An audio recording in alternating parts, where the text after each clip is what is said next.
No, I was name not. on it. No. Do you know the author? I do. You do. And how would you estimate that madam or gentleman, the author? The person is a current or former U.S. government employee. And it states here that this is the public version of the author's report. Yes. So where might one find the non-public version of the author's report? I don't know the answer to that. Would that be with the Department of Defense? I don't know.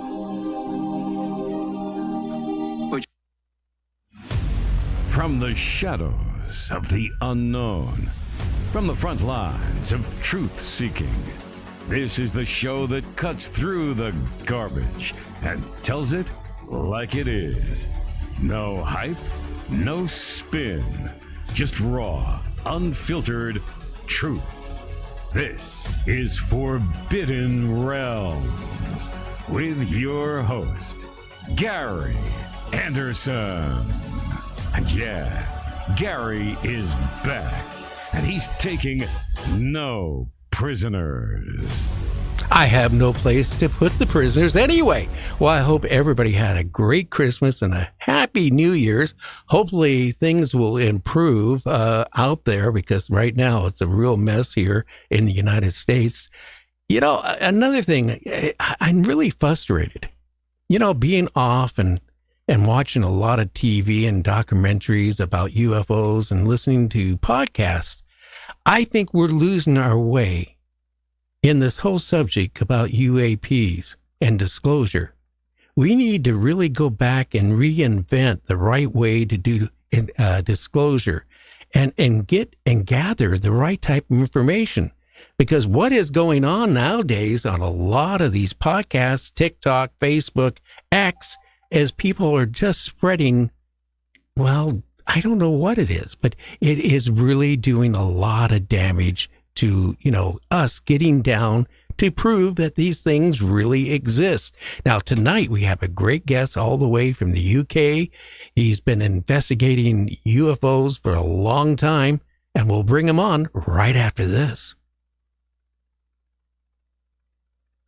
Gary Heseltine was born in 1960 in Scunthorpe in Lincolnshire.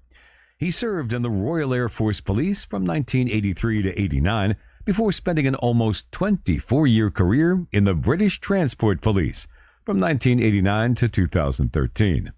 Gary was a Home Office-trained detective constable for 19 years, working on all manner of inquiries, including murder, manslaughter, and rape. He was an advanced police interviewer of witnesses and suspects and involved in the London bombings terrorist inquiry as a specialist interviewer of first responding police officers. In January 2002, and whilst still serving as a police officer, he launched an unofficial national database for police officers reporting UFO sightings in the UK. Following the sudden death of UFO magazine editor Graham Birdsall in September 2003, Gary launched his own online e-zine called UFO Monthly, which ran for 41 issues between 2004 and 2007. He then spent 12 months as the co-editor of UFO Data magazine, a subscription-based printed magazine. In 2010, he was presented with the PRG World Disclosure Award in Washington, D.C. by Steve Bassett. In 2012, he was given the Exopolitics Great Britain Award. In April 2013, he gave testimony on behalf of police officers worldwide about their UFO experiences at the citizens' hearings at the National Press Club in Washington, D.C. Gary Heseltine is also one of the leading researchers in the Rendlesham Forest incident, Britain's most famous UFO case. Gary is currently the lead researcher and co-writer of a major independent feature-length documentary called Capel Green. And tonight we're going to dive deep into ufology. First thing I want to say before we bring Gary on is we had one of the main cameras crash before we went on the air, and I had to restart the computer. So if you see the wrong information on YouTube about tonight's show, that'll be corrected right after the show is over. So it'll be all fixed. Gary, how are you doing? And what's the weather like in the UK? It's very cold. since the last 3 or 4 days, it's getting really cold. So it's -2, -3 overnight. Snow in Scotland and where I live in, which is like the middle of the country, West Yorkshire, it's probably going to hit us Monday or Tuesday. Oh, wow. You know, again, here too, we're having it bad. My producer, he's cold. I'm cold. I'm on the West Coast. He's over in Ohio. And all across the country, we're like, it's chilly. And that's the wrong time it happened, because in our country, as a lot of people know, everything is really going up. So even the power bills are a lot more expensive. I was thinking of like setting the house on fire the other day just to get warm. Anyway, how old were you when you started getting interested in UFOs or flying discs or flying saucers? My interest began at the age of 16, in 1976, in my hometown of Scunthorpe in Lincolnshire, as was mentioned in the intro. Cutting a long story short, I was walking my then girlfriend home from my house. She'd been at my house, and we were walking back to her house. It's in an area called Ashby, which is a suburb of Scunthorpe.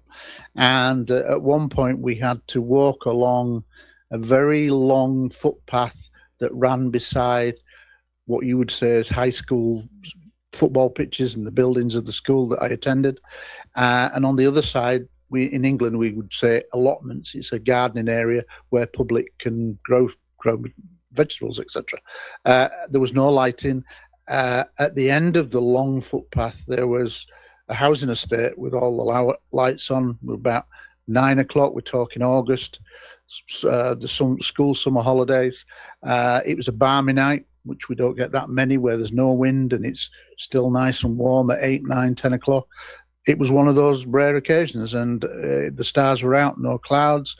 And as we're walking along the footpath, and perhaps at the darkest area, because there was no lighting at that time, along the footpath, we saw a bright white light. That's all I can describe it as, much bigger than the background stars, moving from our right to left, maybe a 60-degree angle.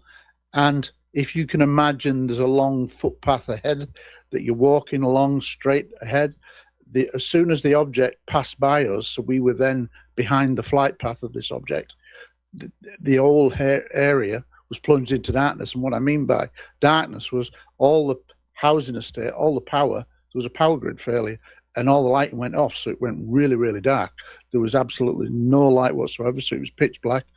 Fortunately, I had my bicycle with me. I was pushing it as we were walking back, and so I said, get on the crossbar. I'm going to follow this light because it's intriguing, because there's no noise at all. Normally you would hear aircraft. You often see aircraft in the sky, but no noise whatsoever. It wasn't a distinct shape, just a really bright white light. So she got on the bike, I got on the bike. I literally raced down as fast as I could, two of us on the bike, to the end of the alleyway, turn right, maybe go another 200 yards, drop her off at her house, and the whole area is in complete darkness. I then turn around, go back the same route, back down the alleyway, come out onto a main road called Grange Lane South, turn right, and I was about 3/4 of a mile from where my home was, from her home to mine. I raced like mad, and as I went along Grange Lane South, which is a long road that takes you very close to where I lived, I could see in the distance that the power was still on. As there was a left-hand bend approaching near my home at the end of this long road, and the light was on. And as I got to where you went from complete darkness, power off, and then the electricity is on, and the housing estate in front of me is on, and I remember looking over my right-hand shoulder and realized that I'd got ahead of the light because it was moving so slowly and silently. And so I literally went another 75 yards, turned right onto Westerdale Road, another 40, 50 yards, turned right onto my street, which is called Baysdale Road. I lived at number 3, so it's the head of the road. I remember dropping my bike outside the front door, literally running into my parents who were having a cup of tea, as British people do, at about 9 o'clock at night, saying, "Come outside, I think there's going to be a power cut caused by this strange light." And they just looked at me bemused, as you would. They didn't get up. So I ran through the hall, through into the kitchen, then through the back door to the bottom of the garden, turn around to look back at my house, just in time to see this light coming over my rooftop. And then I do something which I still can't explain to this day. I put my hand up as if I'm answering a question in class to make a 90 degrees. And as soon as that object went past me, and therefore, or went past my hand, and therefore I was technically behind the flight path, the whole area was plunged into darkness. Now that's ridiculous. I had no interest in the subject to UFOs, flying saucers, up to that point, but I realized that whatever that light was, and having moved from one geographical location to another, that light, whatever it was, had been responsible for that power cut. It's ridiculous for me to think that I was psychic and could predict a power cut. So that light, whatever it was, had triggered it. Still don't know what it was to this day, but that's what fired off my interest as a child at 16. And here I am, I'm 65 now. I didn't go public in terms of being a UFO researcher until 42. So quite an evolving story to get me to that point where I became an active researcher. Now, were you scared when you seen it? And how do you explain that to your parents, and how did they take it? They when I went back in the house and said, "See," they're just getting candles. I remember my mum frantically looking around to get candles because we'd had power cuts as a child growing up occasionally, and that was just to do with politics. But they just put it down to coincidence. Now, such as the technology of the day, we weren't even on the phone in my house. So the nearest phone kiosk, call box, as you'd say, I could go to was a 5-minute walk around the corner. Who am I going to ring? Ghostbusters? UFO busters? There just wasn't anything. So they just dismissed it as coincidence. But from my point of view, at the time of the incident, I was just mesmerized. What is that? I wasn't scared, but I do remember that my girlfriend called Dawn, she was visibly, scared when the power was cut out. And rightly or wrongly, a lot of people would have that reaction. For me, I was just intrigued. And I realized that it was kind of moving very slowly in the direction of where I lived. So I kind of just instantly thought, I'm going to follow this. Whatever it is, it's moved me enough to be intrigued to get on the bike and try to get ahead of it. Now, you were in law enforcement for a long period of time. If some 16-year-old kid would have came up to you and told you that, now let's backtrack. You, at this point, when he would come up to you, you weren't into UFOs. You were just a regular, police officer. Didn't have any interest whatsoever. Yeah. How would you take it if a kid would have came up to you and said, "I just had an encounter"? What you're saying is that if I was the police officer and approached by somebody, yeah, 16-year-old boy, had the encounter or not? If you're saying having had the encounter and somebody came up to me, I'd be a lot more open to it, because one of the things that happened was I had a thirst for knowledge. As soon as I'd had the sighting, that literally the only thing that I could do, such was the technology of the day, video cassette recorders were coming in, but literally in a very, very early stage, not like in America where you'd had things a couple of years earlier, colour TVs and things like that. America had always had a lead on that. So it was just starting to come in. So the video age wasn't quite in. And literally the only thing that I could do or think of doing was go to a second-hand bookshop that I knew that there was in my local suburb high street, as we would say, where all the shops were. And I remember getting this book, and it begins a trail of very strange coincidences that I now know, or a lot of people would say was synchronicity, that something pulls you into the subject. Because I went into the second-hand bookshop, I'd maybe gone in there once or twice previously for it had magazines in the martial arts magazine, so I'd gone in there because I was interested in Bruce Lee. So that took me into that shop a couple of times. But the book that I got, the very first book I got, turns out to be from somebody who's still a hero to me, Major Donald Kehoe, in his last of his 5 books, Aliens Are Real. And it was wrapped in cellophane, and it was like, I think printed in 73, but it was like brand new. It wasn't used, as it were, but it was cellophane. And I remember reading it, and I got a validation moment straight away, because at one point in that book, he mentions the New York blackout in 65 that was likely to have been triggered by UFOs. It's when the Eastern Seaboard was knocked out for about 8 hours, and people were stuck in subways and lifts and whatever. And they made a film about it, not about UFOs, but about the blackout in 1965.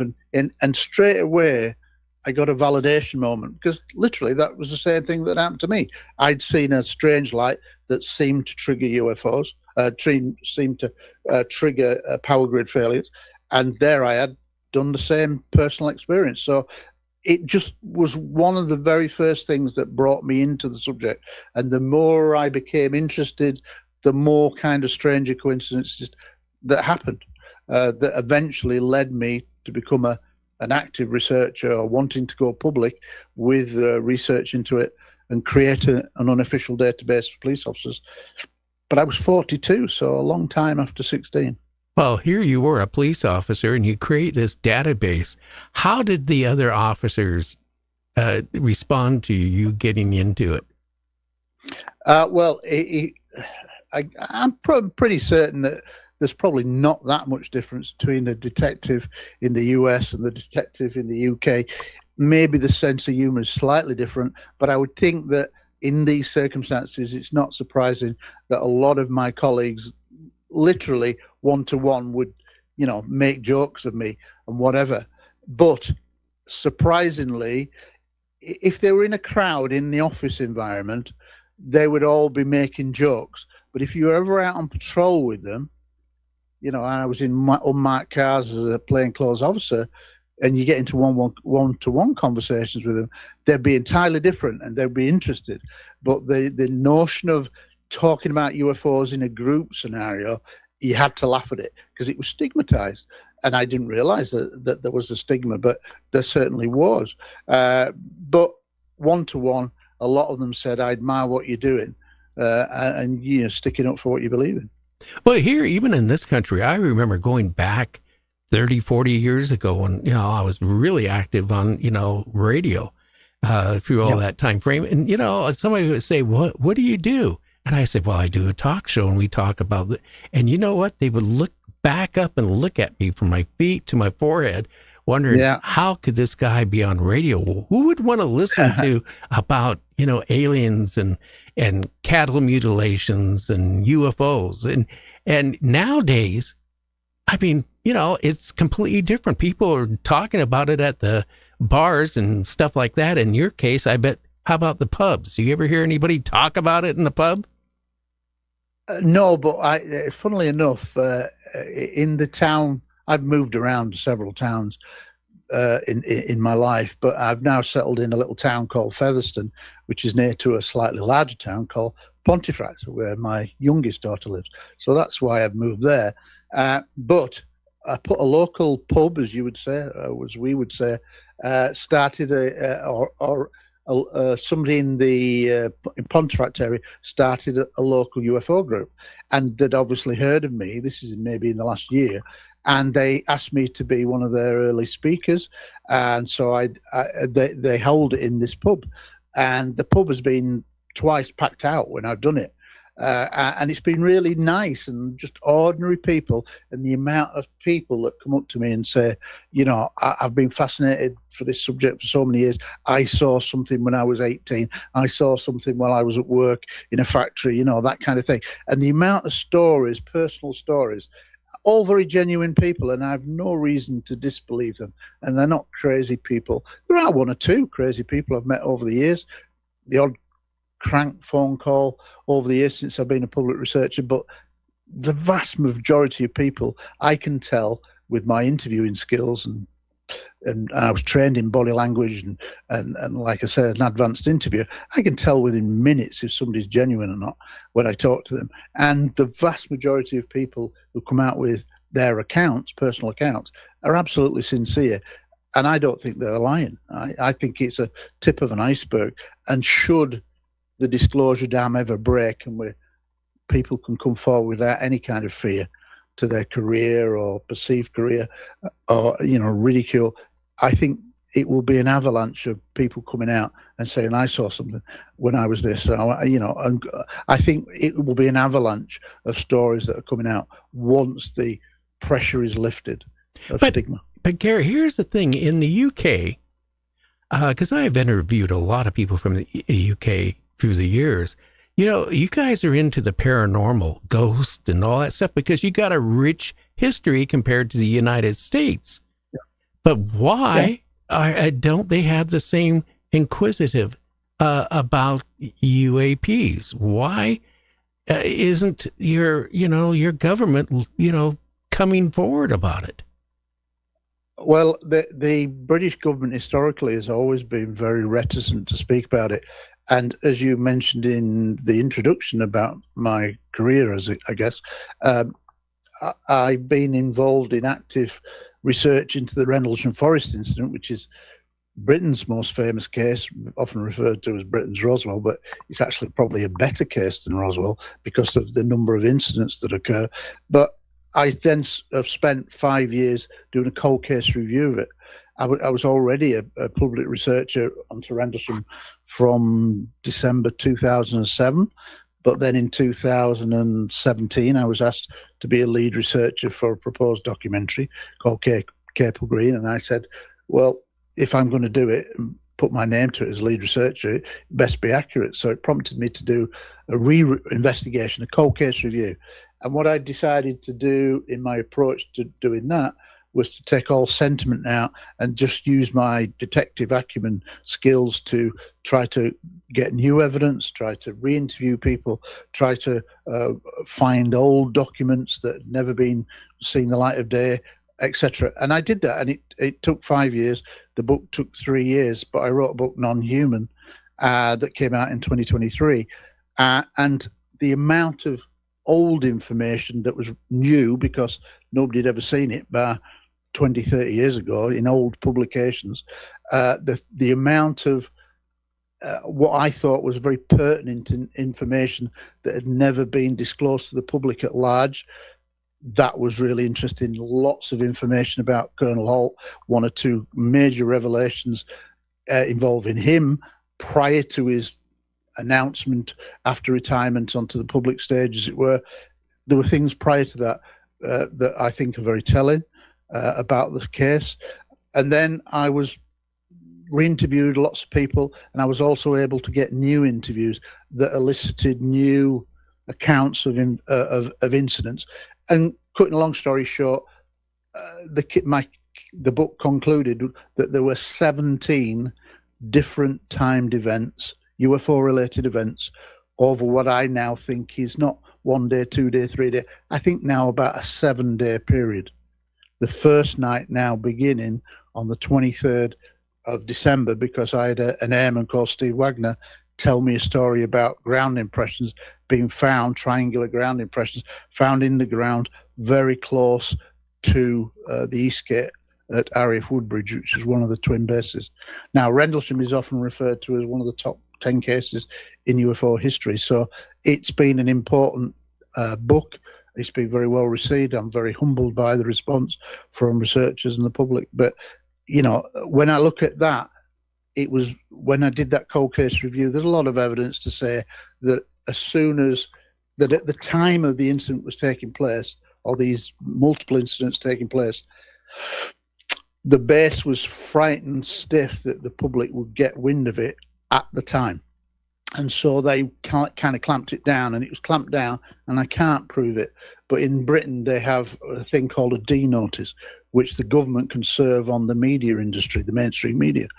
And there was the case really didn't hit the big world news until October the 2nd, 1983, nearly 3 years afterwards. That's when most people began to hear about the case, and it kind of went viral in newspaper terms then.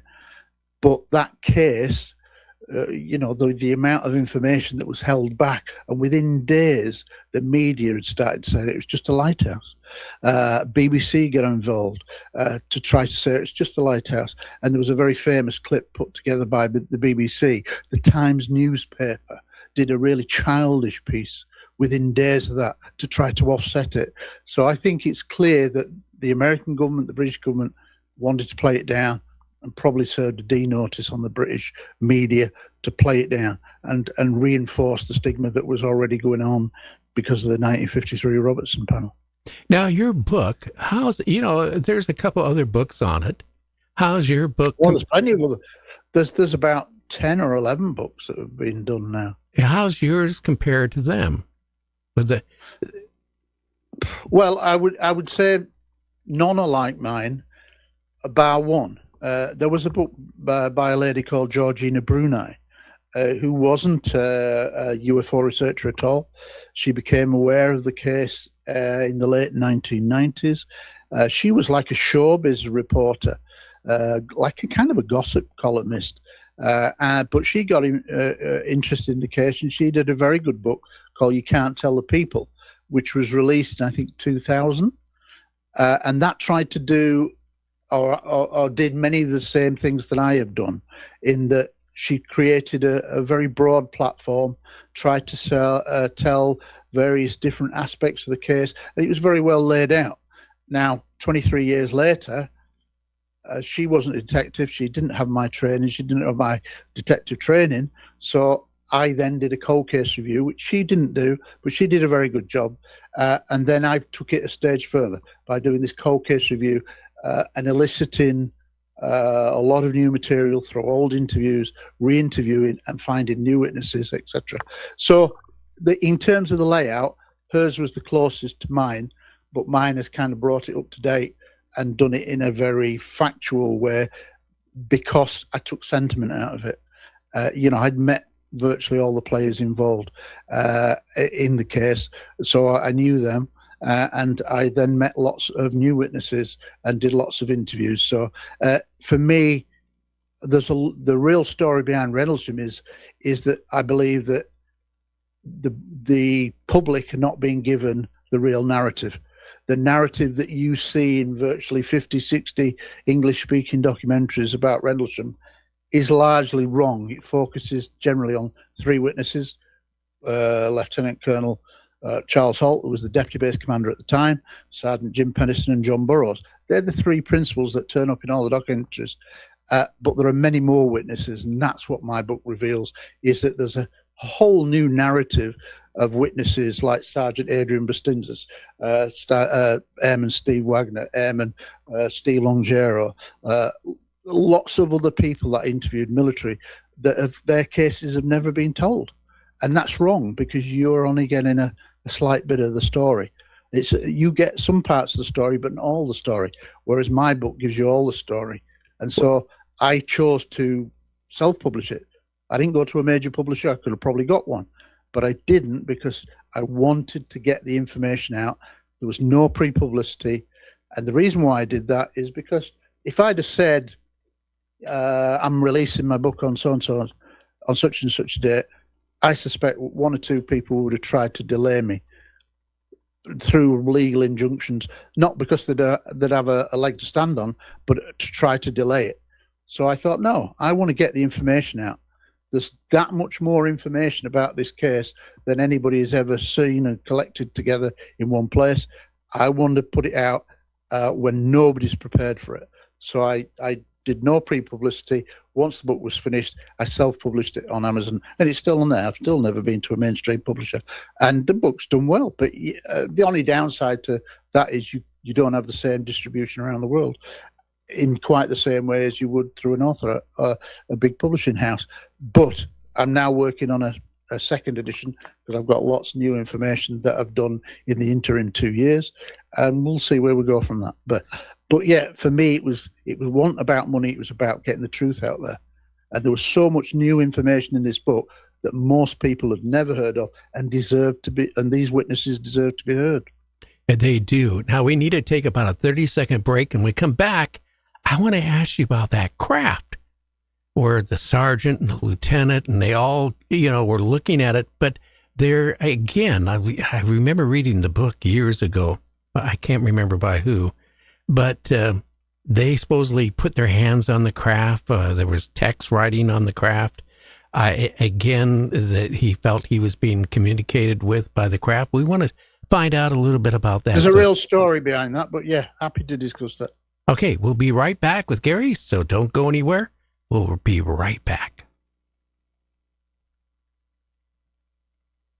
Coming up at the top of the hour, our call lines go wide open. Do you have a question for Gary's guest tonight? Don't forget, it's at the top of the hour. When the lines open, dial 1-253-260-5713. Again, that's 1-253-260-5713. And we're back with Gary. Again, was that real, where the guy saw the text on the craft and supposedly put his hand on it and was getting downloaded information, or has that been made up? If you're asking me as a detective, I think that what's called the binary code, the download information, is very suspicious to me. There's lots of red flags about the way the information came out. But just to put it into context, you're talking about one landing, but my book reveals that there was almost certainly two landings of a craft. There was two occasions where entities were seen, and this was one of them. Which was not Jim Pennison. Sergeant Jim Pennison came across a black triangular craft, either close to the ground or on the ground, that was like glass to the touch, and felt warm to the touch. And he said that it was emitting strange kind of lights from within that weren't a fixed position, that kept moving around from within. There were no rivets or anything like that, no obvious signs of propulsion. And he said that he walked around the craft for about 45 minutes. He drew a sketch of it in his pocketbook. He made notes. He had a camera with him at the time because he thought he was going to a potential aircraft crash. So he took photographs, which later then he was told came out fogged from the base photo lab. But he apparently walked around it for 45 minutes. Now, another witness who he was with, Airman John Burroughs, he was further back, perhaps 20, 30 meters away. And from his position, he didn't see this triangular craft, which was about 3 meters by 3 meters in dimensions. To say in simple terms, 9 feet by 9 feet and 6 feet high at its highest point. And he said from his perspective, he saw a bank of bright lights that kind of like dazzled him, multicolored lights, that suggested there was structure behind it. Well, from his position and his perspective, that may well be the case. But Jim Pennison is the only one who got that close to it. Now, let's talk about the binary code. Well, the binary code story didn't emerge publicly in an accepted public reveal until 30 years later. Yeah. And in very strange circumstances. It came out for a documentary made by Prometheus TV, who were the producers of the Ancient Alien series, but it was prior to Ancient Aliens. So there's a question there: why wait 30 years to reveal something like that? There was a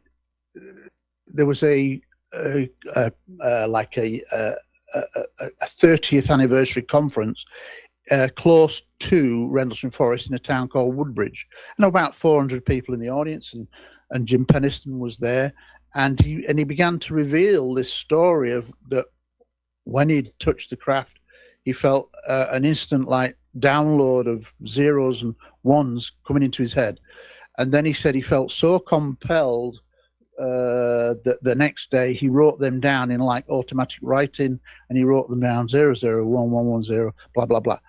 Cutting a long story short, he then said that he didn't know what it was, and then somebody said, "Oh, that's binary code," and he said, "What's binary code?" Allegedly, and then they went off with so many pages of these zeros and ones, and then came back and said, "Oh, there's it's time travelers from the future. I think 8,100 years in front of us, and they've come back, and that there was grid coordinates all around the world, including the Giza Plateau, a place off island called I forget what it's called, High something, but it's an island that's no longer on any map.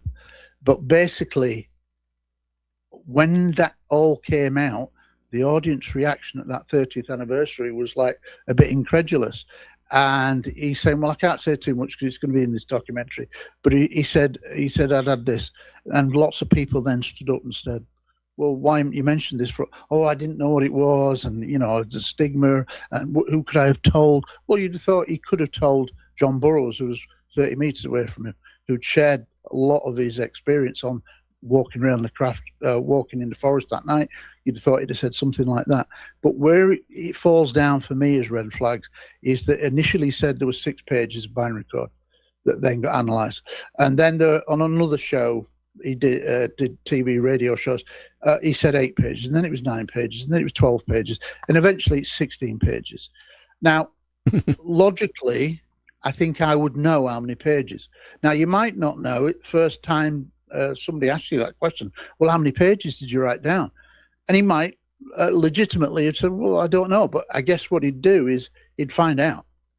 You naturally would go, well, that's a good question. I'm going to find out. It's 16 pages. You'd never forget that it was 16. Yeah, human nature is you would never forget that it was 16 because it's such a weird kind of memory, burnt into your memory. Well, type of memory, if you were investigating a murder and you weren't sure if you were going to lock the guy up because you had enough evidence or not, when somebody goes from this amount to that amount to that amount to that, it to me, it's a red flag. Yeah, it's a huge red flag. And then the other big red flag on the binary codes for me was that he did a show about 12 days after that Woodbridge conference, the Angela Joyner show, and he basically said, well, I knew what it was all along, and yet he told the Woodbridge audience he didn't know what it was. So he contradicted himself, and at one point Angela Joyner is really confused. And so there are things like that for me say that's come later. Quite why, I don't know. He was definitely a witness. He was definitely there. He definitely saw the craft on the ground. I'm not doubting that. But the binary code didn't turn up for almost 30 years. And then during the audience at Woodbridge, he actually slipped in when the audience were asking him all these difficult questions. He doesn't like it. He's a bit surly. And at one point he says, well, actually, it did come out in 1998 in Linda Moulton Howe's book, Glimpses of Other Reality, where he'd undergone a hypnosis session. And that was partially transcribed. And one of the first bits in the book, because I have the book, she actually gave it to me, which is weird, but she gave it to me. It's got a partial transcript of that hypnosis session that he had, I think, in 1994. And it starts off saying, can you see the binary codes? And now that's the first part. Now that says to me could be an implanted memory. It shouldn't be a leading question like that. What can you tell me? But it wasn't a leading question. Can you see the binary codes? And so to me, there's lots of red flags around it. So I'm not saying you can't have downloads of information. I think you can, but I'm suspicious of this download. Well, years ago I had on a retired homicide detective from New York. And he always, after he retired, he wanted a hobby. So he took up to, basically put people under, hypnotize them and all that stuff. But you know what he said? That a lot of these people are not certified to do it. And absolutely. If they don't know what they're doing, they can actually accidentally implant different things in their that the person that they're put under into their mind. So you got people, think, oh, I was hypnotized, and yes, I was abducted, and aliens did this to me, aliens did that to me, I was taken aboard a craft. In actuality, it never happened because, again... hypnosis regression is only as good as the person doing the regression. And unfortunately, I've listened to several people who are famous in this field, and I won't name them, but they led their witnesses a lot. And you shouldn't do that. It should be open questions all the time. But many of them ask leading questions, which indirectly implants or frames the nature of your response. How about ETs? And then we're going to get into some of your investigation of craft, what people have seen. But how about ETs? Have you done research with interviewing people that claim that they were abducted? I would say I have spoken to several people who've claimed to be abductees. In fact, I know some major researchers who have confided to me that they're abductees. But I don't class myself as an abductee researcher. So I pass it to a guy who's I'm the vice president of the International Coalition for Extraterrestrial Research, which is a non-profit organization that is made up of academics, scientists, and leading UFO researchers. We've got national delegates in 25, 30 countries around the world on 5 continents. So I do a lot of work with that. So I know a lot of international people. But in the UK, I'm the national representative, and I have a deputy called Dave Hodrin who runs the Birmingham UFO group. Now, he is the person I send all my abduction case reports to, because he specializes in that, and I trust him. He's very good, and he does it very evidentially, and so I give him a lot of credit when these cases come up. But there is no doubt whatsoever in my mind now that the abduction phenomena is real, absolutely. And in fact, in ISA, we looked at the evidence across all countries, where it's not just an American thing, it's not a British thing, it's a worldwide phenomenon. And we concluded as early as 2022 that the abduction phenomena was real. Well, Gary, there was something going on. Again, you being a detective and everything from homicide to you name it, how about people go missing? Like in our country, there's a lot of people go missing according to the FBI database, but they do find a lot of them. Either they were killed or they disappeared. But then there's a small percentage they can never trace down. But when I'm talking small percentage, we're talking tens of thousands. Absolutely. America is such a big country with such a huge population. I mean, David Paulides, we've exchanged emails and I've watched his documentaries, and he's done great work. And some of the cases that he highlights in his documentaries are just incredible. The 1 minute they're there, and then the next minute you're literally 20 yards behind, and then they go around the corner, they disappear. And then sometimes the weird ones where they were there and then they're found halfway up a mountain. And how did they get there, kind of thing? They survived, but how did they get there? So there is such a diverse number of cases, and because of the America's population and such a big, wide expanse of land, like you say, it's thousands when you actually analyze that small percentage. In the UK, I don't think anybody's done any kind of research, but we're a much more heavily populated. Yes, we've got,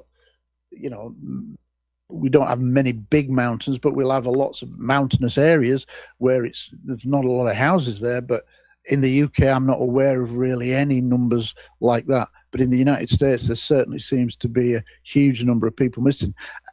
But I mean, I look at things like, I was really good friends with a Brazilian researcher called Asia Javad, who was very famous, spoke very good English. He used to put a lot of conferences together and be an international lecturer in the United States many times. Sadly, he died 2 or 3 years ago, but I was good friends with him for 12 or 13 years, and he used to, once a year, go out to the Amazon. And he was researching the tribes that live on the banks of the Amazon, these indigenous tribes that most people don't even see. And their life didn't have internet. It didn't have newspapers. It didn't have TV. They were very basic tribe kind of people living by the river. And their world was 10 miles one way down the river and 10 miles the other way. So like a 20 miles radius, that was their life. But he would get UFO cases described to him like flying fridges and things like that. And then, because they didn't have a way to describe it, but they described it in their own language, as it were, in their limited language, exactly the same scenario of abductions taking place. And he was constantly doing that year in, year out for many years. And sadly, he never did the big publication book before he died. He did some work. But what I'm saying is, even in a third world kind of environment, the same kind of scenario takes place, i.e. that you're often taken, find yourself being medically examined, there is a missing time element, and then you returned.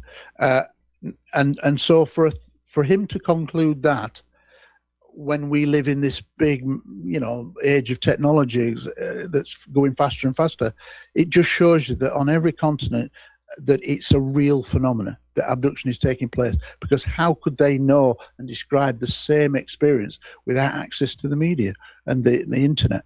And, that makes, there's your answer. They wouldn't. They didn't have the internet to hear about it. Correct. So it's real. And here's the thing: this is going on, and it's still going on. But yet, people kind of, again,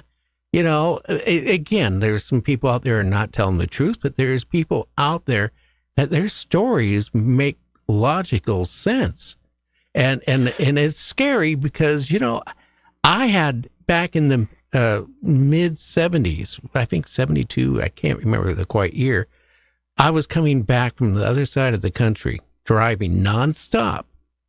Yeah. And I got into the desert of New Mexico.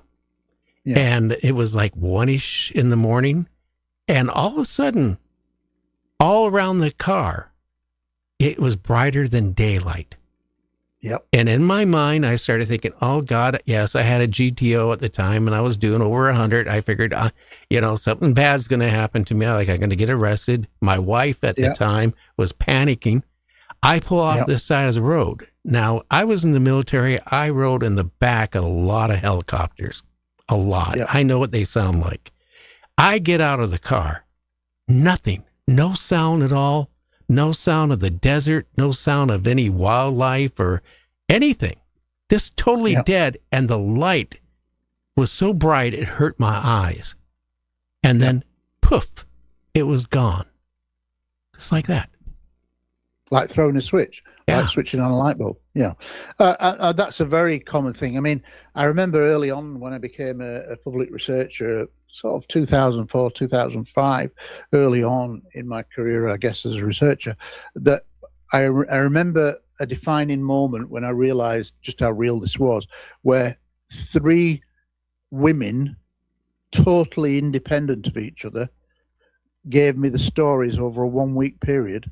They didn't know each other in different parts of the Britain, and they all described driving on a lonely country road with their young children in the car, late at night, dark, and then an object pulling alongside of them, like the size of a car, glowing object, no noise, flying at hedgerow height, parallel with the car on a lonely country road, frightening them silly, and then shooting off either vertical or just out to sea or whatever. But when that happened, it was 3 different events over a 1-week period. And the hairs, by the time the third one, the hairs on the back of my neck are going up, because this is a validation moment.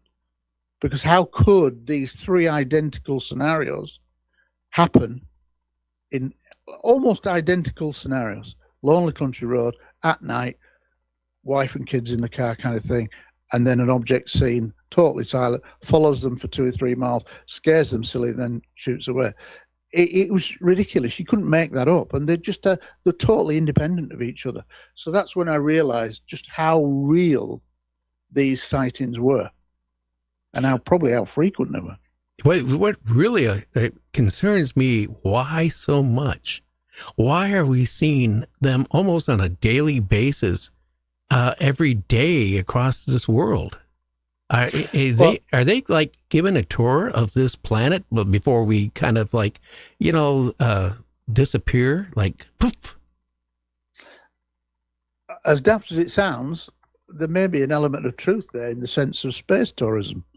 If these things really could come, and I do think the vast majority are extraterrestrial based on the abductions phenomena, the contact phenomenon, and what witnesses say, and several species that have been mentioned, or Eric Davis recently acknowledged that we're talking about the Nordics, the Greys, the mantis, that kind of thing. Incredible stuff that's emerging in the last year. But it strikes me that it's more likely still to be the majority is extraterrestrial, that they've developed technology way ahead of Earth time, and they've managed to come here in whatever means. But if they could get here, they're only going to do what we would do. If we came across, as an example, and I have to use this in lectures, if, for example, in my garden, I turned over a garden slab, a big slab, and there was a new species of ant in there, and it's the only colony of 18-legged ants in the world, everybody would descend on that. They'd want to film it. Some people who would be unscrupulous would want to steal them for their collections. Some people would want to dissect them to check the anatomy. And if you think about that, it's really just a parallel of what the abduction phenomenon is. They seem to be examining us, watching us. So there could well be an element of that. It sounds crazy, but it's only what we would do if we could do it. If we could go to the planet, we would do it. If you think about, some of the stories out there like Roswell and a bunch of other ones that we supposedly, experimented on them by taking them into the operating room and seeing how they tick. Absolutely. And so I've no doubt that if we have recovered bodies, which I believe we have, David Grush has said that, other people have said it too. Jay Stratton recently said, for Age of Disclosure, I have seen non-human bodies and non-human craft. You can't get any clearer from the guy who ran the US, the task force, the UAP task force. I mean, lots of stuff is emerging, but realistically, we are being visited. Now, yes, we use this term now, UAP, which is a catch-all for interdimensional, ultra-terrestrial, an ancient civilization, maybe under the oceans that's stayed separate to us. I'm open to all of that, but I still think the vast majority is ET based on what the contact experiences are saying. Well, again, back engineering, I don't think we have the technology, seriously, to back engineer a craft. And the reason why I'm going to say this, because I grew up in electronics since I was a little kid. My father worked at Boeing Aircraft, and he was, developing for the super transport they were going to make, which never got made. He was coming up with electronics for it. And my father, was deep into, designing electronics. And I asked him one day, could we back engineer something? And he goes, no, because one, if the technology is far advanced than what we know, we might understand a little bit what it does, but to duplicate it and make it work, we wouldn't be able to do it. Yeah, I for a long time, since becoming a public researcher in 2002, would say the first 10 or 12 years, I kind of thought that maybe we had done some reverse engineering of alien craft, and maybe we did have a TR-3B. But I think as time has gone on, and hearing all the people like James Lukatsky and other people, Eric Davis and Hal Puthoff and people like that, I now think that we're almost certainly not even open to how could we, it's like giving an iPhone to Leonardo da Vinci and saying you're the cleverest brain of your era, and for hundreds of years, how does it work, the iPhone? And it would just be magic. And I suspect now that we probably have not even been able to get inside them. We may have them pristine.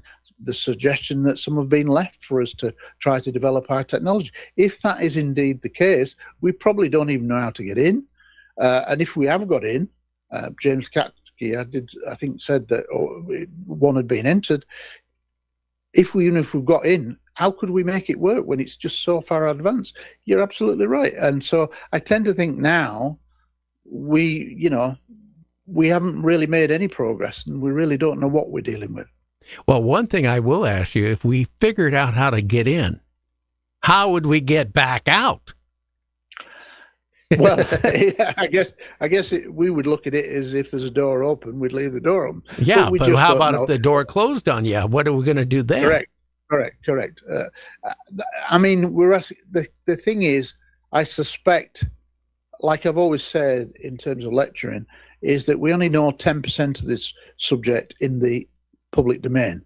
90% of what we don't know is in the secret world of government disinformation agencies and the Pentagon, etc., who are hiding it, who've done real research. We only know 10% in the public domain. So what the 90% is, who knows? Well, how about some cases that you investigated? What couple of cases really stick out in your mind? Now, we do need to go on a break at the top of the hour, but, maybe let's get into this a little bit. Okay. Well, no, we're not on break yet, so. Oh, all right. Okay. Oh, sorry. No. I mean, well, let's look at it from my point of view as an investigator of UFOs. Is that when I went public in 2002, I just launched a website for police officers in the UK. So naturally, police officers would begin to contact me, and some of the cases that I were given to me were almost certainly from retired police officers who got the pension, had retired, and they didn't feel threatened and they wanted to get it off the chest before they passed away. So often it was a kind of like a cathartic experience where people are almost crying to me down the line. I wanted to tell this story for so long. Thanks for doing what you're doing, that kind of thing.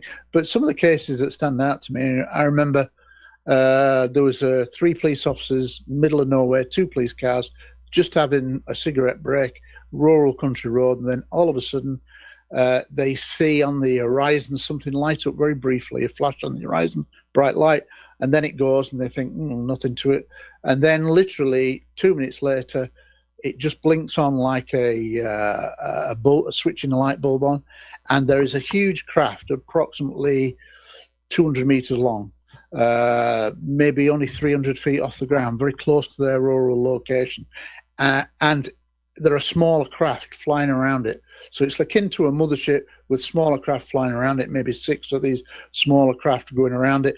And then it puts a beam down to the ground to scan the terrain. Like what you just described, that this incredible brightness, it was almost daylight under where the beam was, and it was scanning the landscape. And all 3 police officers saw it. And then literally no noise, and they're just there in awe, and then all of a sudden, gone. Switch off a light bulb, gone. And so those kind of incidences were the first things that I got from police officers. The vast majority were historically. You can't really research those cases because there's no written records. So you're relying a lot on the testimony and witness corroboration. I had other cases where I remember one police case where it was the night of what's called the Cosford incident. And there were 24 police officers that I had involved in that. It's the largest case on the database. And we're talking over 6 or 7 different, in England we call a large area a county. So a county might hold 3 or 4 million people kind of thing.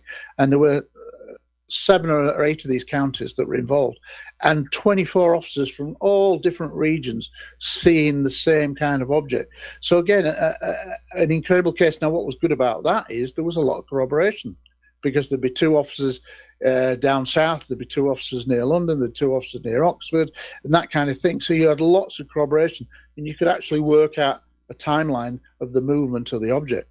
There has been other cases where I remember people have told me that they filmed something. So I'd go out and then I'd look at the footage and think that's really good.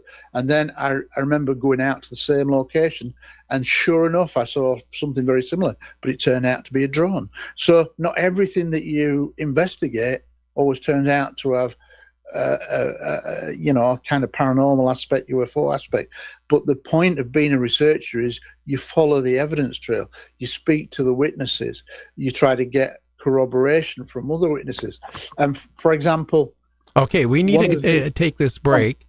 So Gary, when we come back in about 3 minutes, let's find out. I want to know how you do this. How do you interview a guest to get the most information. So we'll be right back with Gary, so stay tuned. You're listening to Forbidden Realms.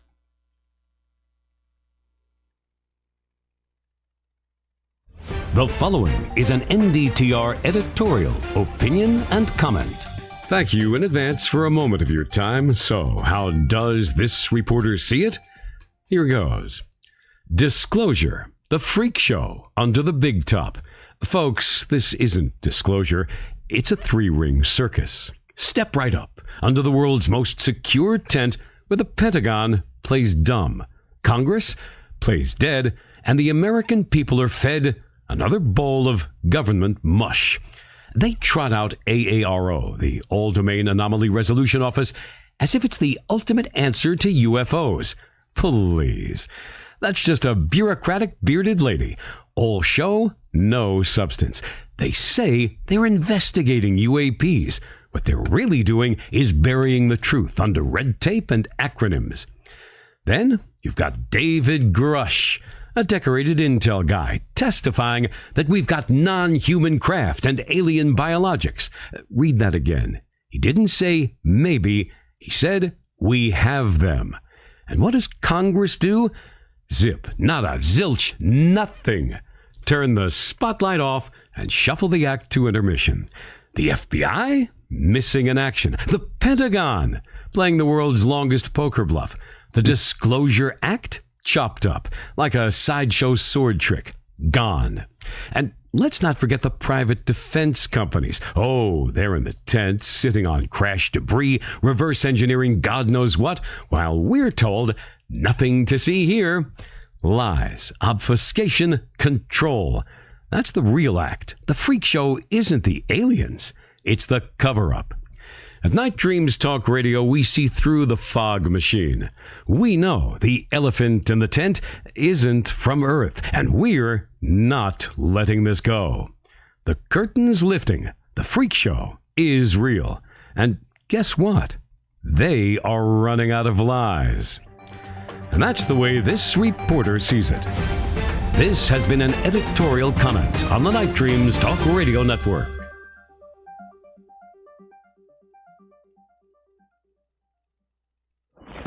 The call lines are now open. To ask questions to Gary's guest, dial 1-253-260-5713. Again, that's 1-253-260-5713.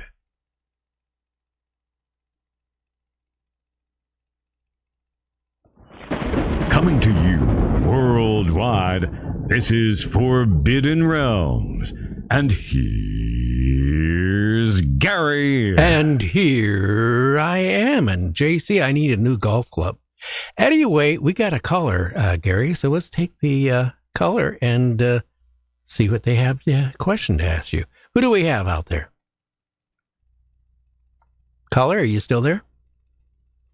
No, they're not. Okay, so we're back. And, well, let's try again here. And, okay.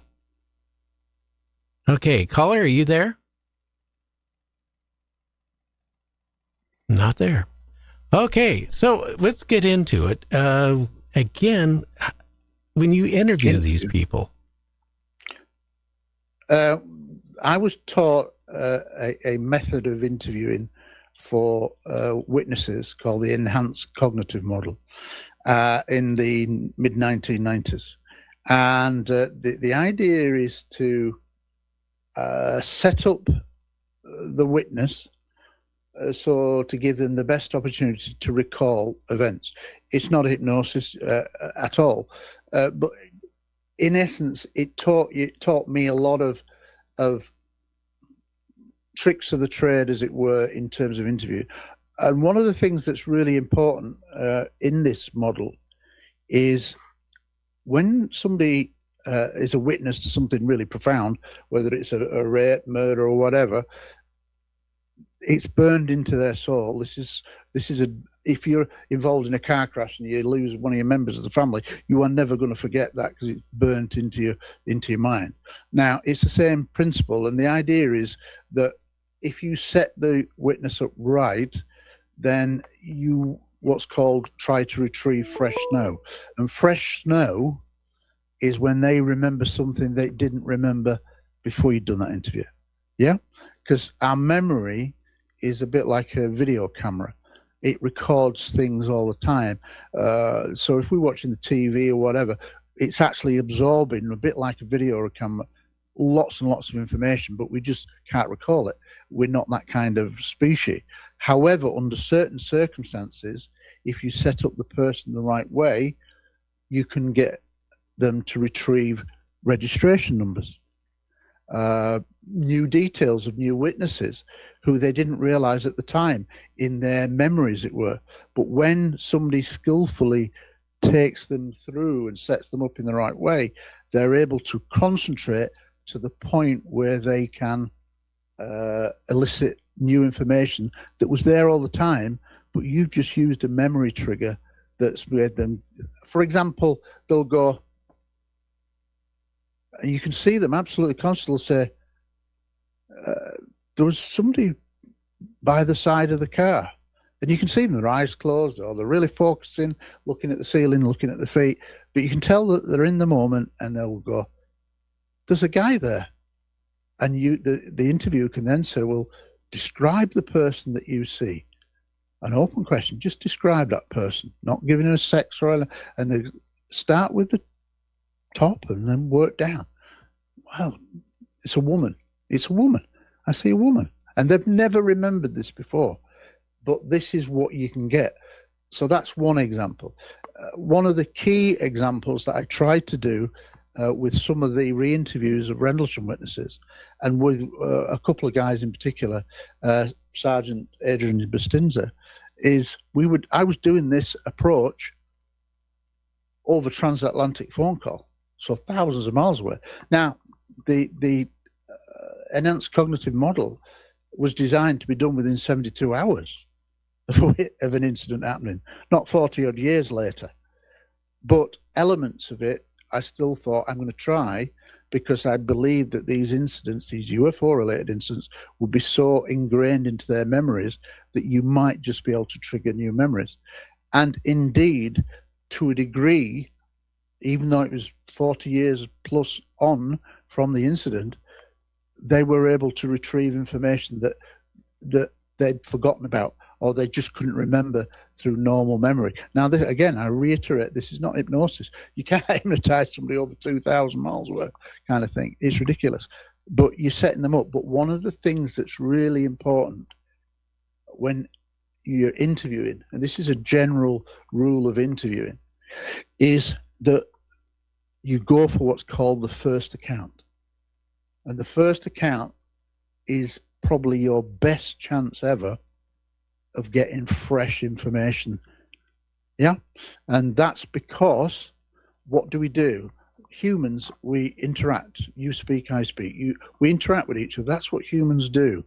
But when we come to interviewing, we're actually saying, for example, this is what I would do to somebody. I would say, right, once I've set them up in the right way, I've explained the procedure, what we're doing, what I'm trying to get in terms of setting them up, and then say, look, when you are happy, you begin wherever you want to begin and tell me your story. But I'm not going to interrupt you at all. And so they then start telling the story. Now, what do humans normally do? What do police officers normally do?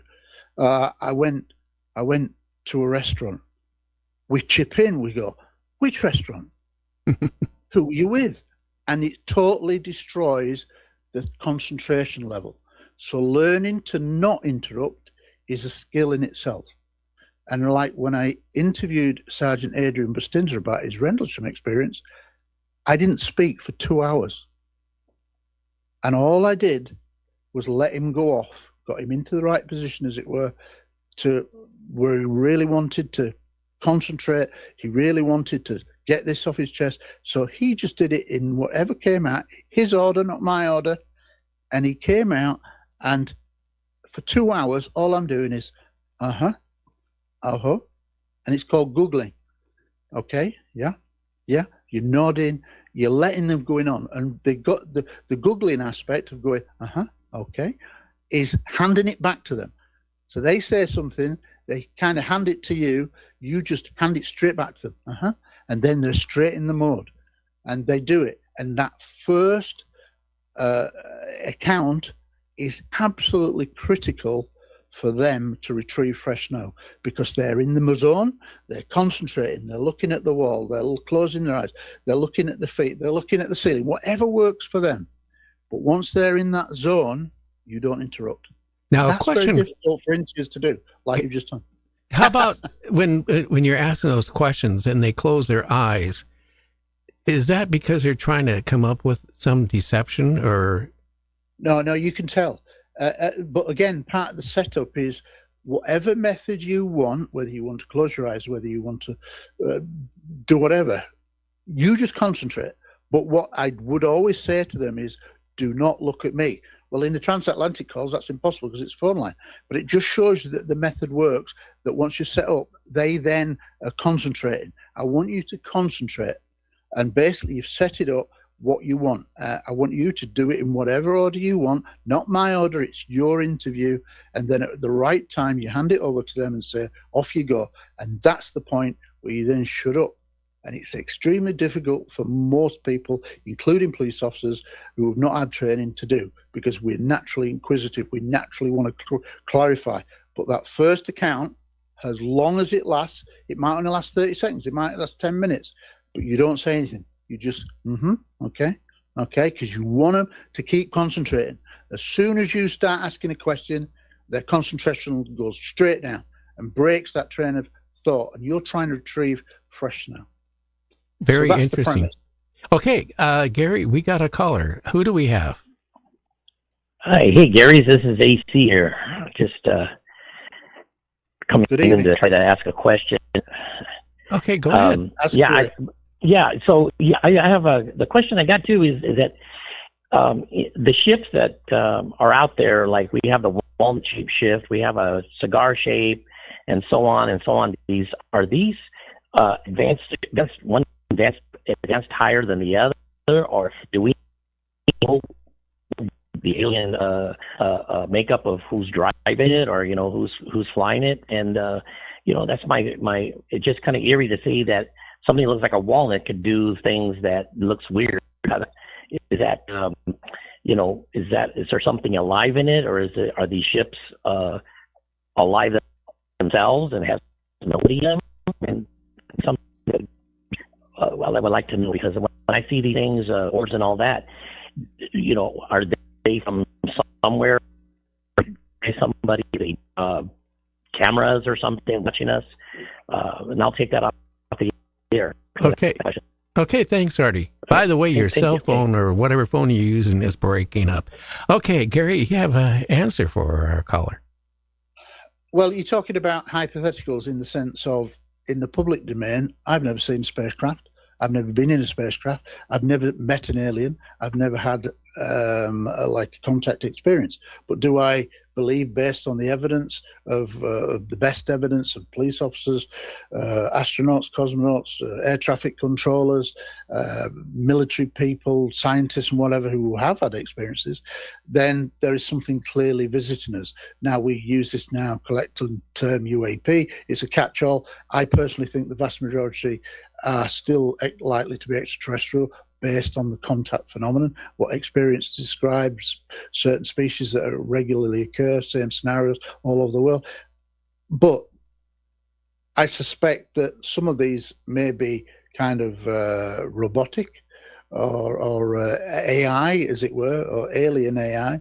That would explain why they could maybe cover long distances or whatever if they're making long journeys. But I suspect that they're able to have propulsion systems that we can't even figure, because they're a million years ahead of us. They can do it maybe in the blink of an eye. It sounds ridiculous, but if you're a million years ahead, it might not be so crazy. The reality is that something is visiting us. I suspect that we do have bases underwater. I've said that for a long time because UFOs are seen coming in and out of large bodies of water all over the world. There are so many good UFO cases, and it's starting to get a bit more traction now. Richard Dolan's first book is really good, and there's been one or two books in the past. He's got a second volume coming out, so we're starting to get some traction. I think we'll talk a lot more about UFOs in 2026. But the general question is, something's alive in them, whether it's alive in the sense of a robotic or AI generated creature, whatever, who knows? But there's something visiting us, so I do believe that we are being visited. So I hope that answers your question as best I can. Well, again, not just in the ocean. You got Antarctica. Linda Morton Howe is coming out because, she's getting older.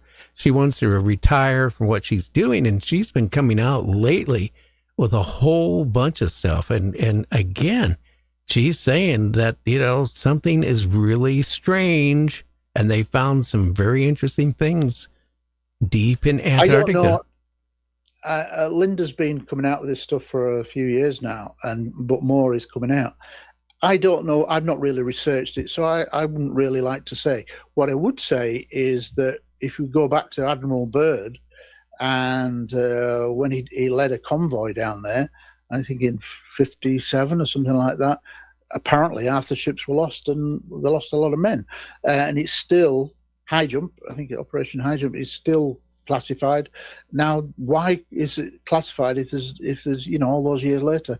It's ridiculous. So there is something that's being covered up, I think, in the Antarctic region, and it would make sense that if you were going to have an alien base, you put it to one of the most remote areas, the Arctic and the Antarctic. So there may well be alien bases there, but I personally don't know too much about it.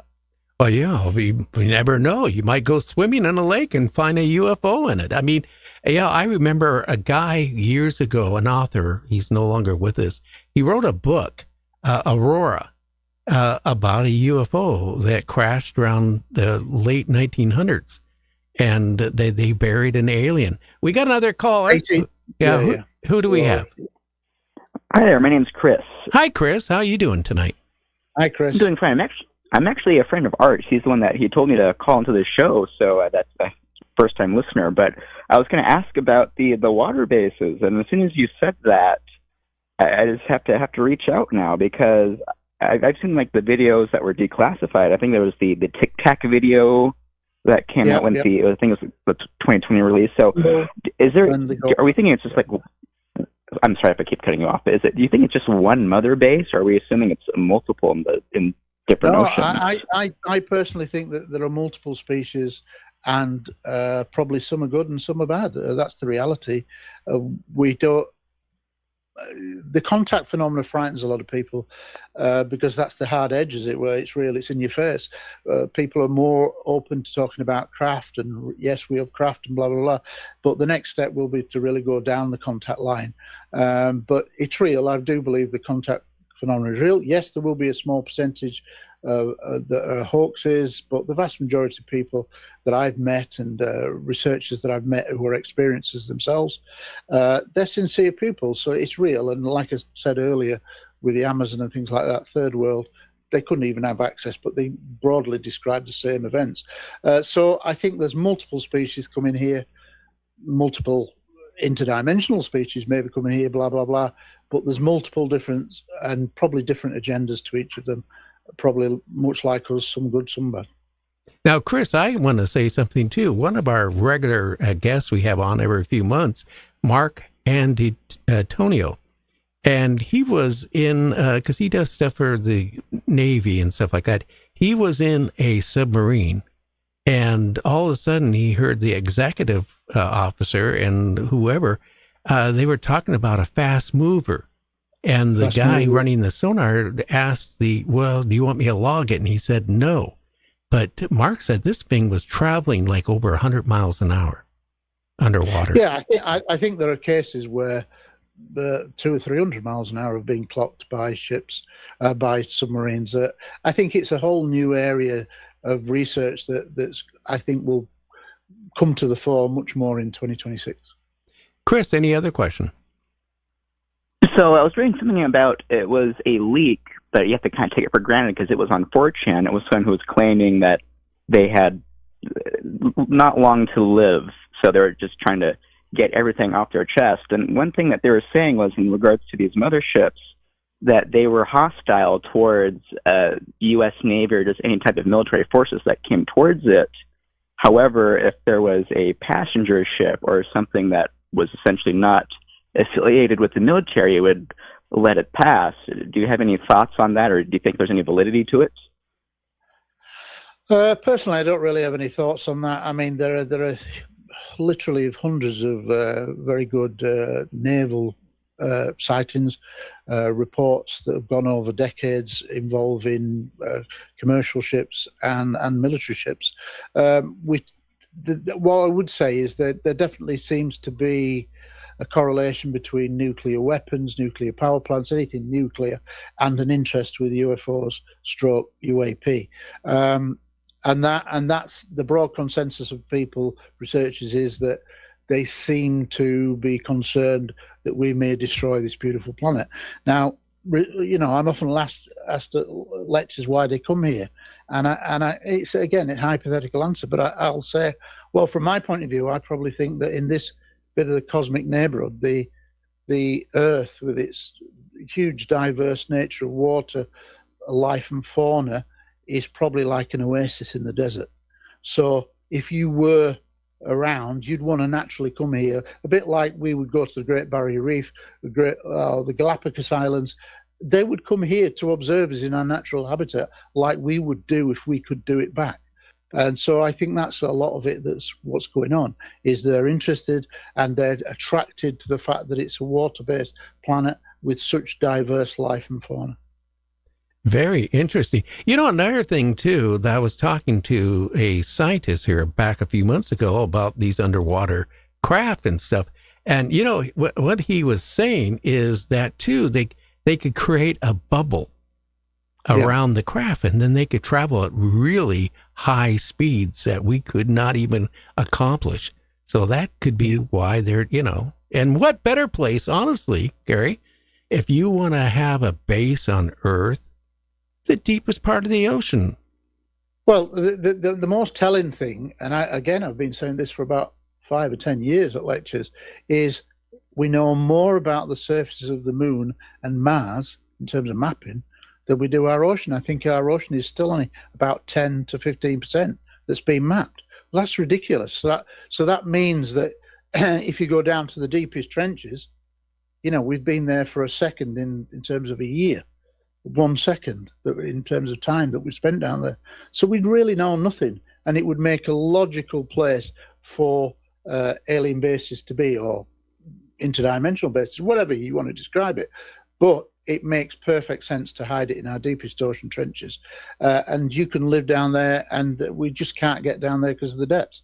Now, I suspect that is probably really what's going on.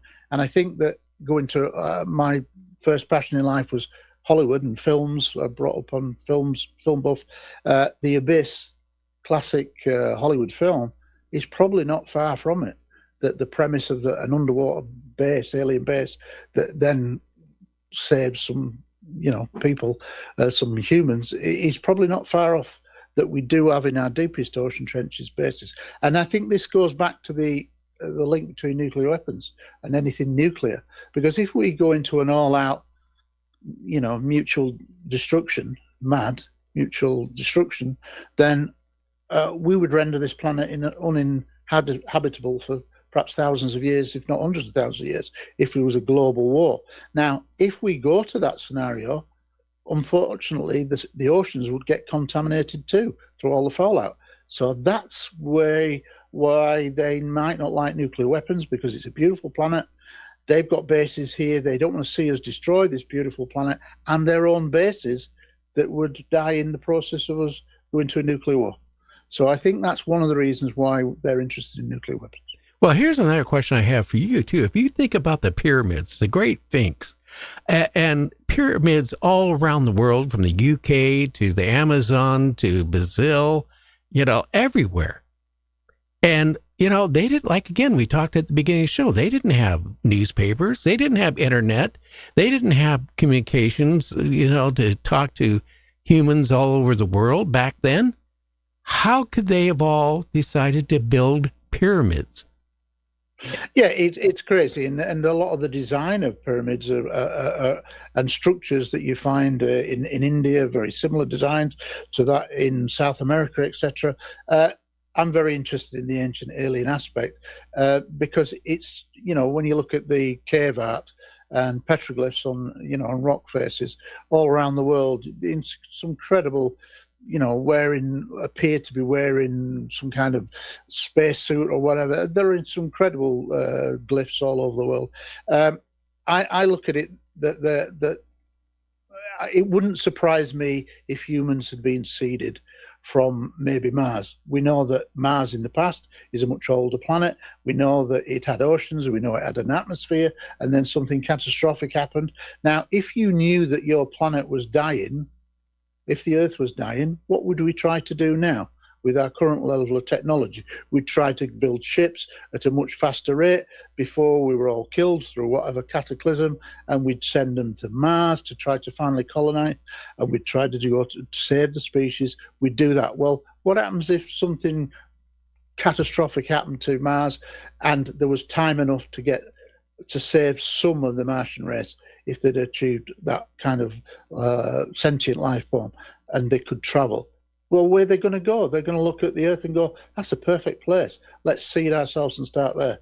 Now, isn't it amazing that if we look at historical stories, I follow Graham Hancock, and he's done some great research on ancient civilizations.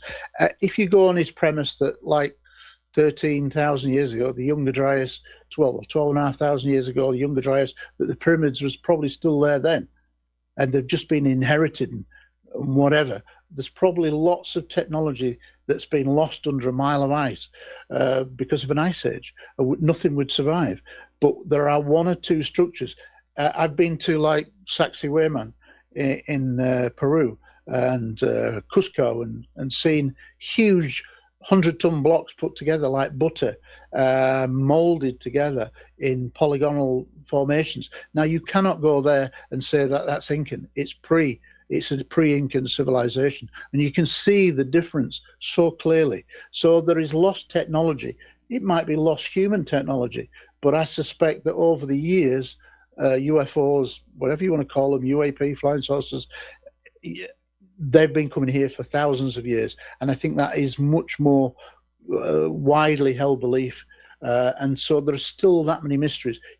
I've been to Pumapunku in Bolivia, and you go to the H blocks there. It's incredible precision, and you put your compass next to it and it goes haywire, 90-degree precision.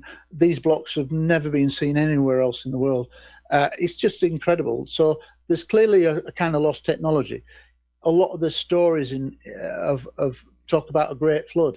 Well, I don't think it's the biblical flood of a couple of thousand years ago. I think there is some cataclysm that's happened, probably the Younger Dryas, that wiped out a major part of civilization. We talk about on all continents, people arriving in boats or from the air in the stories, and they teach people about agriculture, about astronomy, and there's so many commonalities that it strikes me that a handful of survivors came from somewhere, whether it be an Atlantean type of civilization that was there before the Younger Dryas gets all wiped out, but a few survive, and they come and give the knowledge back to people all around the world. And that's how we start to get this knowledge of astronomy, agriculture, etc. It's amazing. There is a whole list of lost technology kind of things that just don't add up. And this recent thing about the pyramids, I'm still waiting for the real proof, but a lot of proof seems to be saying that there are underground structures beneath each of the three pyramids of the Giza. I'm looking at that, hoping that transpires to be true. But again, we then go into politics where people don't want the accepted Egyptian story to change. But here's the thing, Gary. Don't allow that research. But here's the thing. the governments don't want it out too, because if you really think about this, really seriously think about it, the technology to build the pyramids, and the Great Sphinx is way older than any of the pyramids, and they have found things under that too with ground penetrating radar, and technology so far advanced that maybe we had a race of aliens that came down, something like you mentioned happened bad, and basically wiped them virtually all out, and then they reseeded our planet again, and they needed workers, and they needed, and they fine-tuned what we are today. Maybe we are the Martians. To me, it makes perfect sense that if the Earth was under that kind of death sentences, where it's only what we would do. So why is it so ludicrous to think that Mars, which had oceans, so that's presumably would have developed some kind of life. If it's an older planet, so it could have developed way ahead of us in terms of sentient life developed and technology. That if something cataclysmic happened and the planet was dying and they needed to save some of the species, then they would look for the nearest habitable planet, and that would be the Earth. So it makes perfect sense. It sounds science fiction, but if you look at it from a reverse point of view, it's only what we would do. Well, I'm sure you heard of Michio Kaku. Yeah. Okay, he's been on the show, and we were talking when he was on about the fifth dimension. They're very close to, in fact, they actually did just for a microsecond open up the fifth dimension for a second. It was in the Science Journal. Boson, the God particle and the Large Hadron Collider. I think in that collision in the Large Hadron Collider in Switzerland, I think, CERN, in that infinitesimal, minute part of a second that it created the fifth dimension. Yeah. Split second. And if that happens eventually, according to Michio Kaku, parallel universes would exist. You could travel from here to there almost instantaneously. Yeah. Remember the TV show, I don't know if it was popular in the UK, Stargate? Yeah, it's right. It was popular in the UK. Yeah, maybe something like that did exist. Who knows? But I certainly think that we live in an age now where who could have predicted the way technology has just changed in the last 20 years? Look at where mobile phone, smart technology, smart TV, all that kind of thing. Your mobile phone now is your walk-in office, your communication device. It's really is incredible how far we've moved on just within 20, 30 years. So where we're going to be in another 30 years as things speed up now with the introduction of AI. It's kind of frightening the pace of change. It really has. Now, also, how can they find your fantastic book? My book is only available on Amazon because I say it was self-published. So all you have to do is, I think I've given you the link to put out with the show. But yeah, just go on Amazon in whichever country you're listening in. And I have lots of readers from the US.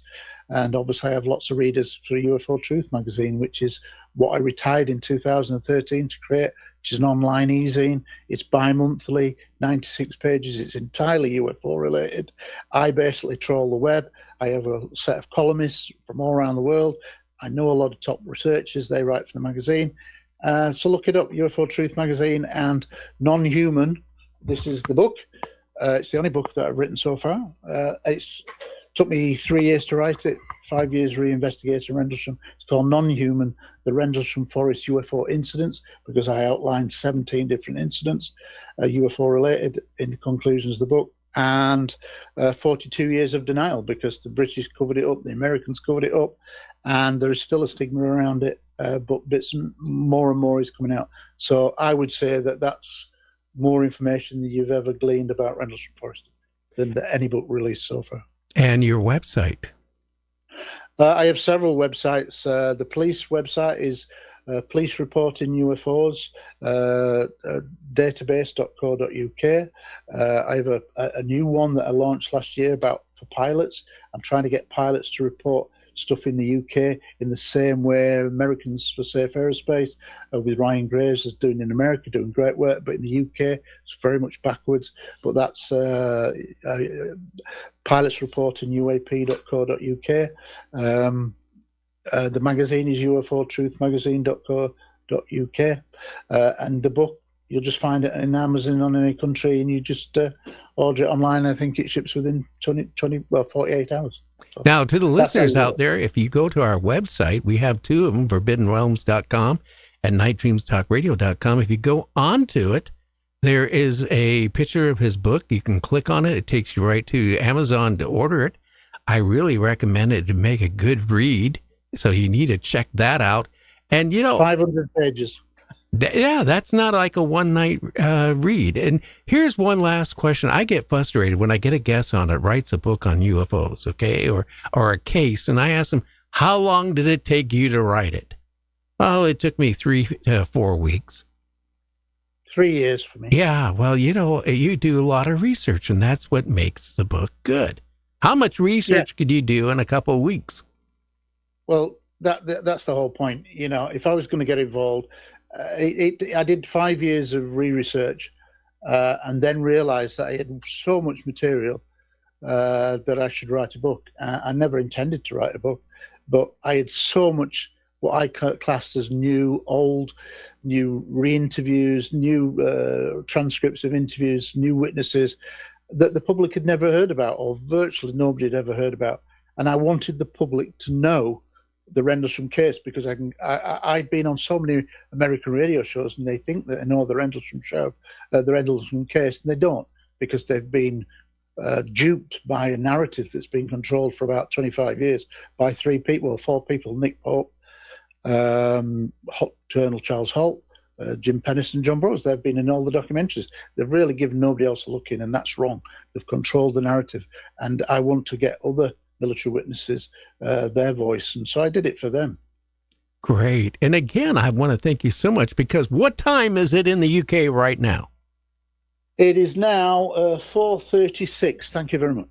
Well, it's time to go get a cup of tea, or tea, as my mother. My mother was Canadian, so I grew up drinking tea instead of coffee. I will have a cup of coffee and then go to bed, and then I've got to be up early because one of the foster children that I look after is playing football, soccer, as you would say. And so I'm going to be out in the freezing cold watching her play football in a few hours' time. Well, you won't fall asleep because it's cold. Well, Gary, again, I want to thank you so much for staying up late to be on the show, my friend. You're welcome anytime. Okay, you take care, my friend. Thank you. Okay. Well, JC, who do we have next week on the show? Next week, we have Mr. Stan Deo coming on the show. It's been a while since he's been on the show, but he's going to be talking about maybe some solar flares and what's going on, what could happen, and some other stuff, connection with some UFOs maybe. And then the week after? The 16th, we're going to have Kay Golden on now. She is an abductee, and she doesn't think they're warm and fuzzy at all. Not at all. And they don't give off orbs? Not the good kind. Not for her. Very interesting. Again, I want to thank everybody who listened to the show. We're now on the verge here, probably in the next couple months, of hitting 500,000 subscribers on YouTube. We're well over 400,000. And again, worldwide, places like, Poland, Brazil, Vietnam, Germany, the UK, and Canada, Mexico. I mean, Puerto Rico. All these people are tuning into the show. Naturally, not while it's live, because it's like when you watch TV, right, JC? You go sit there and you get in that easy chair. You get yourself something nice, cold or hot to drink this time of year, and you sit there and watch this stuff. And that's what happens with this show. Yeah, and it's nice because you can watch it any time after it's over. It's not like back in the 70s. If you didn't watch it when it was on at a certain day and time, you missed it until the rerun come around. Yeah, well, to next week, everybody have a good one. I want to say thank you to Barb, to Art, to December, Johnny, Wallace, and you got a couple other you can say thank you to. Yeah, Leisure, thank you for them for coming on. And John Wallace, I don't know if you mentioned him or not, but he was on. Yeah, I did. In the chat there. And there was a few other new ones. Let's see, what was another one that was on there? I can't think who they were. They were on earlier in the show, but I think I did cover them. But yeah, there was a few new people on there in the chat, so that was good. Make sure you hit that bell when you subscribe to the channel, because then you'll be notified when we go on the air. Again, we don't charge to listen to the show. You can go to our websites, and you know, the easy way to get to watch the show, just at Fridays at 7:00, you can go to either one of our websites and click, and it'll take you live right there, and without having to do any looking hard. And again, there's a player there with over 1,100 shows, past shows that I've done. You can listen to free. Never have to join a club, never have to pay anything, because radio should be free. Everybody have a good one, and let's make 2026 a fantastic year, one way or the other. Everybody have a good one. We'll catch you on the other side. No, I was name not. on it. No, Do you know the author? I do. You do. And how would you estimate that madam or gentleman, the author? The person is a current or former U.S. government employee. And it states here that this